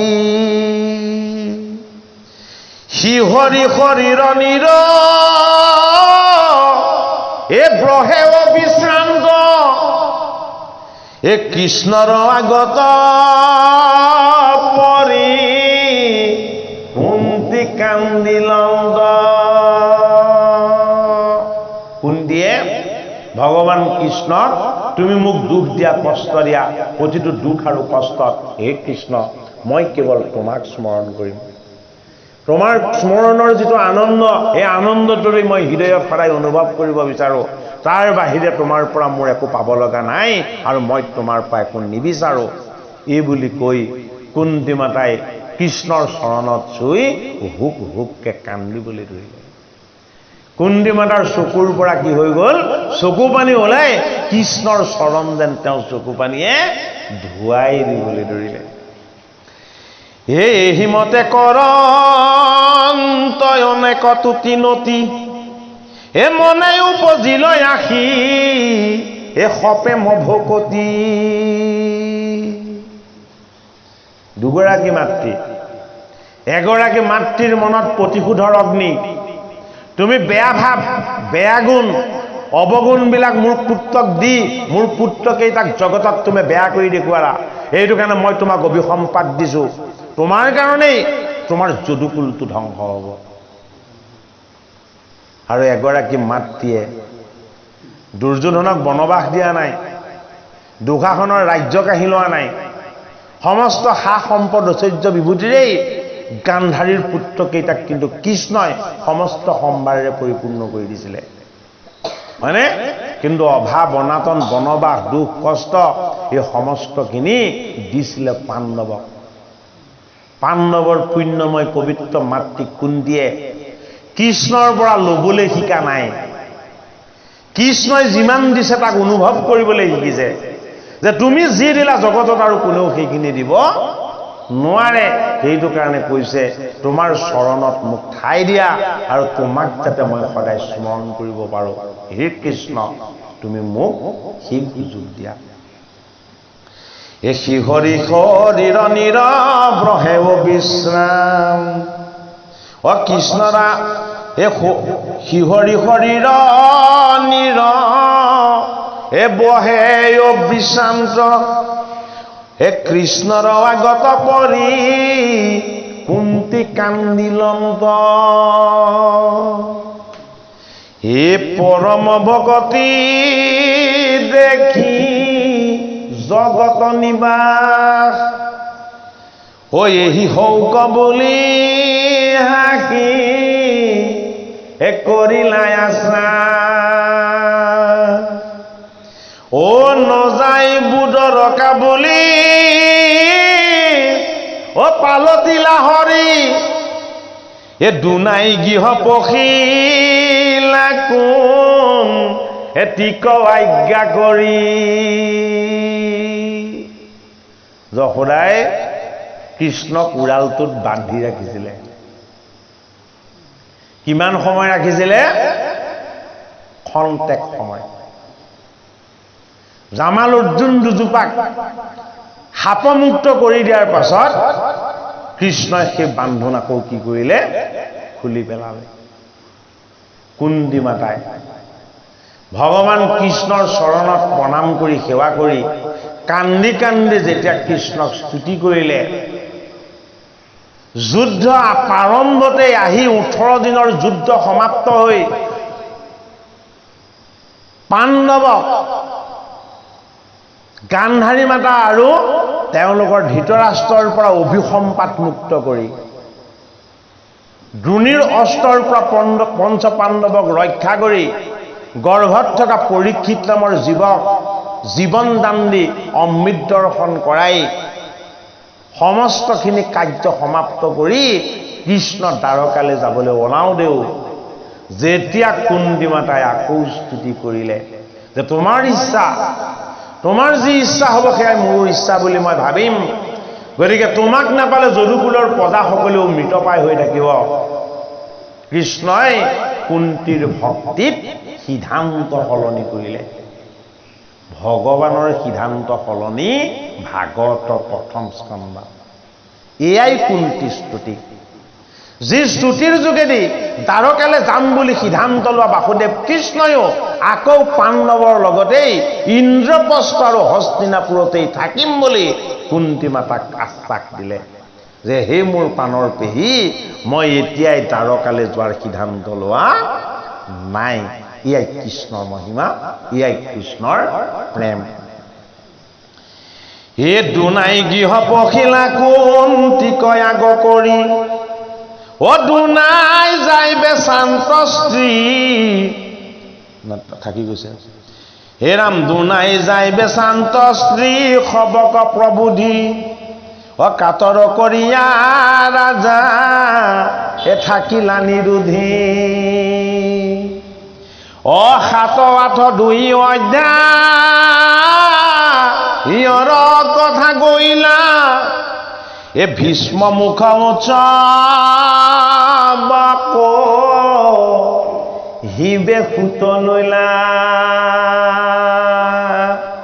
এই কৃপালু গুৰুমূৰ্তি ভাৱবান্ধৱ সমস্ত আজিৰ পাঠভাগ অতি আনন্দময় অতি ৰসময় কুন্তিৰ স্তুতিতে আমি আজি এৰিম ইয়াৰ পাছৰ ভাগি পাঠ আমি আৰম্ভ কৰিম ভীষ্মৰ মুখ্য উৎসৱ গতিকে এটা এটা বস্তু আমাৰ এভাগ এভাগ পাঠত যদি আমাৰ সমাপ্ত হয় তেতিয়াহ'লে সেই কথাখিনি আমাৰ হৃদয়ঙ্গম কৰিবলৈ সুবিধা হ'ব ভীষ্ম মুখ্য উৎসৱৰ অকণমান পাঠ কৰিয়েই আপোনাসৱৰ আজ্ঞা লৈ পাঠভাগৰ আজি সামৰণি দিশলৈ যাম হে ৰাম এই 7-8 অধ্যায়ৰ কথা গৈল এ ভীষ্ম মুখ্য উৎসৱক হিবে সুতে লৈল কুন্তিৰ স্তৱ আৰু ভীষ্মৰ মুখ্য উৎসৱ ক'ত আছে ভাগৱতৰ প্ৰথম স্কন্ধত 1000 বছৰ যজ্ঞ কৰি মুখ্য সুখৰ আনন্দনো কি সেইটো বুজি নোপোৱা ঋষিসকলক এই ভাগৱতৰ পাঠ আৰম্ভ কৰোঁতেই তেওঁলোকৰ হৃদয়ত যেতিয়া মুখ্য সুখৰ আনন্দ দিব বোলে কি সংসাৰলৈ আহি সংসাৰৰ মায়াৰ ভ্ৰমত আমি সদায় জি থাকিব লাগিব আমাৰ ৰাজসিক দেহটো সদায় সুৰক্ষিত হৈ থাকিব লাগিব আমাৰ ওচৰলৈ একো সংকট আহিব নালাগিব আমি তাক প্ৰতিহত কৰিম এই মনৰ ভ্ৰমৰূপী ভীষ্মজন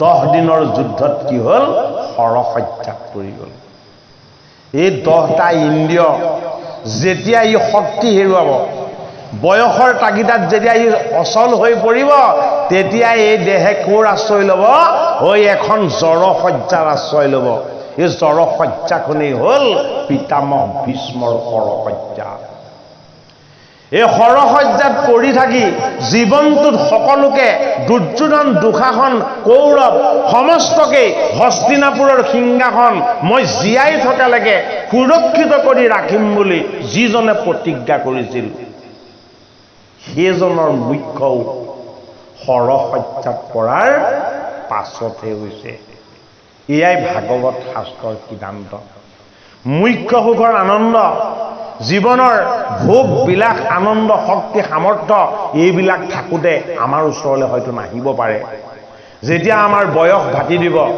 ইন্দ্ৰিয়বিলাক দুৰ্বল হ'ব মনৰ কামনা বাসনাবিলাক নিৰ্যান হ'ব যেতিয়া আমি নিজৰ ঘৰতে নিজে অৱহেলিত হ'বলৈ যেতিয়া আমি যাম তেতিয়াও অনুভৱ হ'ব বোলে কি এই জীৱনটো কি ভয় লগা বস্তু পিতামহ ভীষ্মৰ মুখ্য উৎসৱ ভাগৱতৰ প্ৰথম স্কন্ধত পাতিছে হে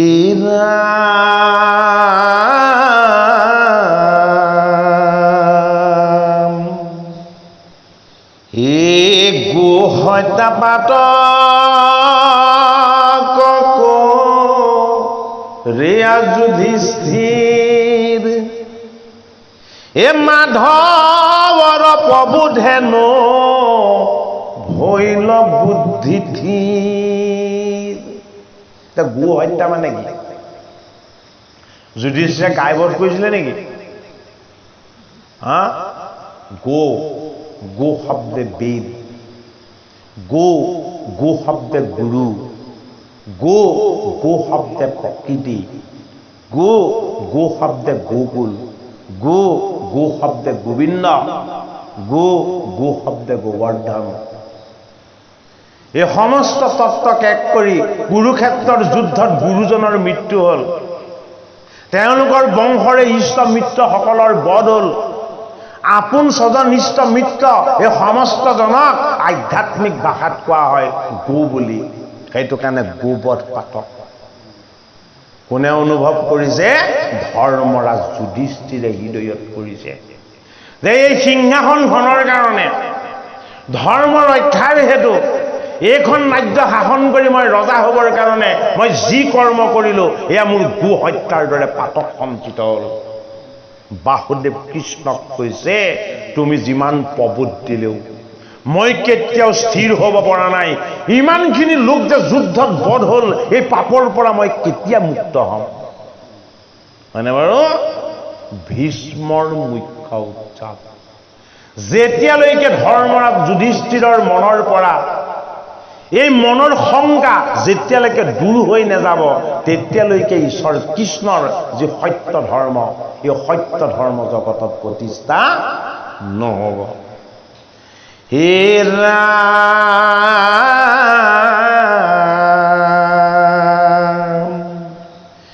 এই অধিক বলতে কৰা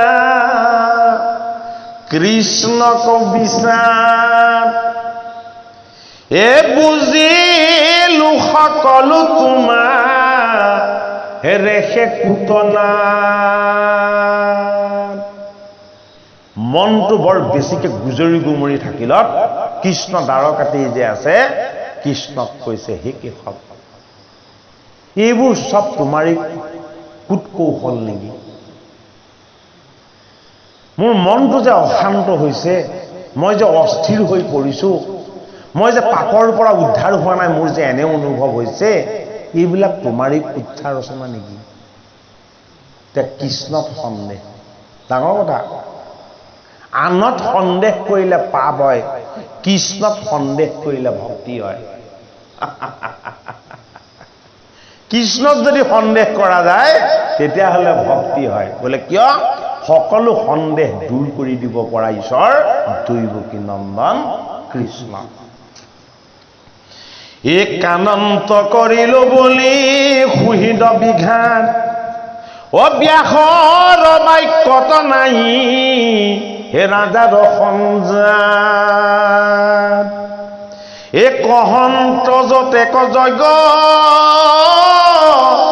হে যোগ পায়চিত হে নুহি শান্ত তথাপিতো হে নৃপতি ৰচিত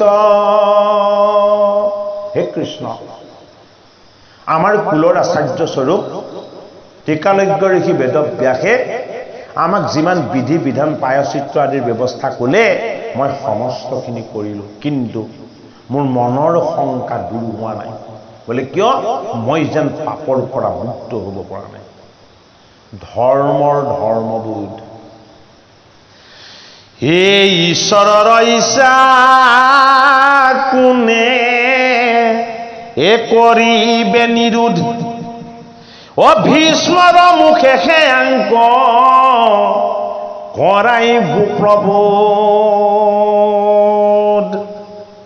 সেয়া কাৰ ইচ্ছা আছিলে কৃষ্ণৰ ইচ্ছা কৃষ্ণৰ ইচ্ছাটোক কোনেও কেতিয়াও বাধা দিব নোৱাৰে হৃদয়ত ভাৱটো জাগ্ৰত কৰাইছে কাৰ ধৰ্মৰাজৰ আৰু কামটো জাগ্ৰত কৰা কামটো কৰিছে কোনে বাসুদেৱ কৃষ্ণই বোলে কিয় এওঁলোকৰ কুলৰ আটাইতকৈ পুৰাতন প্ৰাচীন যিজন পুৰুষ সেইজনেই হ'ল শান্তনু কুলনন্দন আজীৱন ব্ৰহ্মচৰ্য ব্ৰত পালন কৰা ভক্তিমাতাৰূপী গংগাৰ অষ্টম পুত্ৰ জীৱনত কোনোদিন বাক্যৰ সিদ্ধ কেতিয়াও এৰি নিদিয়া যি বাক্য দিয়ে সেই বাক্য সদায় পালন কৰা এইজন পৰম বৈষ্ণৱ পিতামহ ভীষ্মই যদি এওঁলোকক মনৰ সংশয় যদি ছেদন কৰি নিদিয়ে তেতিয়াহ'লে এই সংশয় জগতত কোনেও ছেদন কৰি দিব নোৱাৰে এজন বৈষ্ণৱ হ'ল ভীষ্ম যিজন কৃষ্ণৰ বিপক্ষত সদায় থাকিলে ভাগৱতৰ প্ৰথম স্কন্ধত সেইজন বৈষ্ণৱৰেই মুখ্য সাধন এয়াই ভগৱান কৃষ্ণৰ মহিমা হে ৰাম হেন মনে মানসন্তে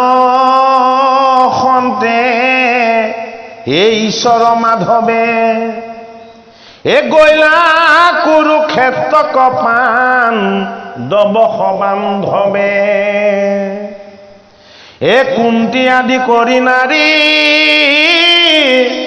এ সবে গৈলা লৰি হে মহাভাগৱত ভীষ্ম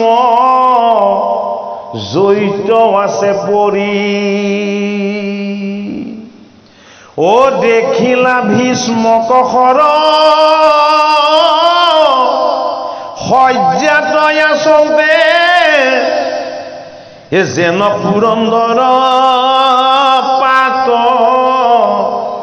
ভৈল স্বৰ্গহন্তে হে যত দেৱ ঋষি ৰাজ ঋষি ব্ৰহ্ম ঋষি হে নাৰদ প্ৰমুখে তৈত হে মিলিল হৰিষি এ ব্যাস শুক বশিষ্ঠ মুখ্যে মুনিৰাজ এ ভীষ্মৰ আগত বহি হে পাতিলা সমাজ এ সবাকো কৰিলা পূজা এ যাক যেন বিধি হে কৃষ্ণক দেখিয়া যেন পাইলা নৱনিধি এ সাদৰে আগত আনি বসাইলা আসনে এ পাদ্য অগ্ৰধূপ দীপ দিলা সবে মানে হৰি নাম এ ৰাম ৰাম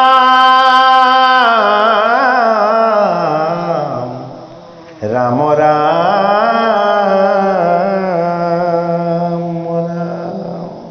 হে কৃপালো গুৰুমূৰ্তি বাপ বান্ধৱ ভকত বৈষ্ণৱ সমস্ত নলবাৰী গাঁৱৰ এই পবিত্ৰ নামঘৰত ক্ৰমশভাৱে ধাৰাবাহিকভাৱে বিৰামহীনভাৱে সন্ধ্যা সৰ্বদা চলি অহা এই পাঠ আৰু পৰ্যালোচনাৰ অনুষ্ঠান ভাগৰ আজি চতুৰ্থ দিৱস হয় নহয় 4 নম্বৰ দিন আজি চতুৰ্থ দিৱসত আমাৰ ভাগৱতৰ প্ৰথম স্কন্ধৰ ভীষ্মৰ মুখ্য উৎসৱত আমাক ৰৈছেগৈ কুন্তি মাতাৰ স্তুতিৰ সমাপ্ত হৈছে পৰীক্ষিতৰ গৰ্ভত ভগৱন্ত প্ৰভু ঈশ্বৰ কৃষ্ণৰ দৰ্শন হৈছে গতিকে ভাগৱত ভগৱন্তৰ পুণ্য আৰু আনন্দৰ ভাগ আমাক ভাগৱতৰ পদে পৰ্যালোচনাই আমাক সমস্তকেই আগবঢ়াই আমাক ধন্য কৰিছে আজিৰ পাঠভাগিৰ আমি ইমানতেই সামৰণিৰ সেৱা ধৰিব বিচাৰিছোঁ